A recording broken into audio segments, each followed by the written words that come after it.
Today we're making Poolish. So Poolish was invented by this guy named Baron August Zang, and he decided to come to Paris and essentially create this type of baking technique. And he opened up a Vienna bakery. As always, going with their King Arthur flour, the best stuff that you can buy. Yes, I know Caputo is fantastic. There's other things out there. But what I found is that even though this is not a technical 00 flour by European standards, this stuff is good.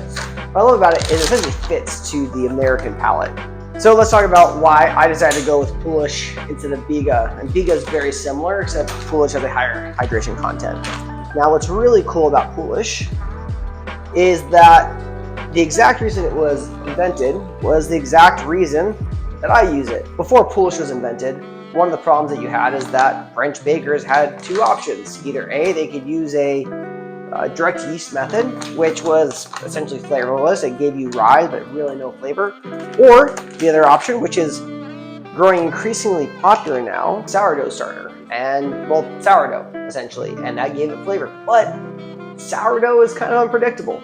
So what would end up happening is well, exactly what you think would happen. They would not be able to make consistent baked goods each time. The Poolish solved this problem by essentially creating a sourdough-like flavor without having to use sourdough. And so every time, because you make it and you're timing it for anywhere from 12 to 15 hours, you find that time mark, you find the temperature, comes out consistent every time. And one last thing, what was really cool about it was that it prevented acidification, which is essentially a spoilage issue when it comes to working with baked goods and yeast. What I find even better about Poolish is that it's so easy to make. It is 1-to-1 flour water.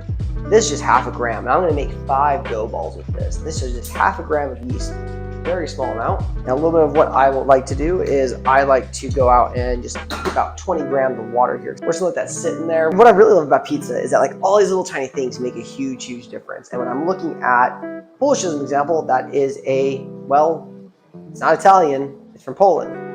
What I love about this is that it was actually brought into French bakeries, and most of the ingredients I use are Italian. I want to stay true to it, but at the end of the day, this is an American style pizza. Now this is not some sort of official pizza title, but it's the closest thing I can think of, because at the end of the day, well, America's a melting pot. That's what I'm making. Okay, great. So now we got our yeast, everything looks hydrated, there's no dry specks left. We're gonna throw this in here. We're gonna have 232 grams of water. We already got some of this in here, and we're gonna rinse out the rest of this. All right, we got our 1-to-1 ratio. Let's take a look here. Now we're just letting this mix. After that, we're gonna pull it out of here, and this part is really important because everything is weighed out, everything is absolutely measured. You need to try to get as much of this off as possible. Now, because it's a 1-to-1 hydration ratio, it is extremely, extremely sticky. I highly recommend using a spatula with this and not your hands. Now what we're looking for is this pancake-like batter, and what I found is that I need a different mixer. Pretty simple stuff. All we're gonna do is gonna throw this back into the bowl. That's it, nothing crazy.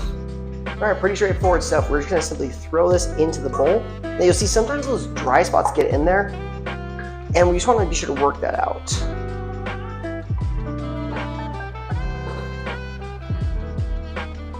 Now you want to look for that thick pancake batter. You can see, barely moving. That's exactly what we want.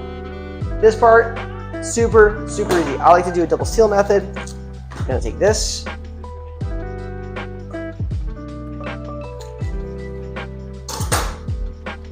What you want to do is be sure to get every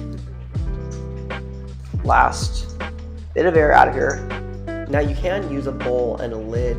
Regardless though, even if you're using a bowl with a lid, I still put plastic wrap on there.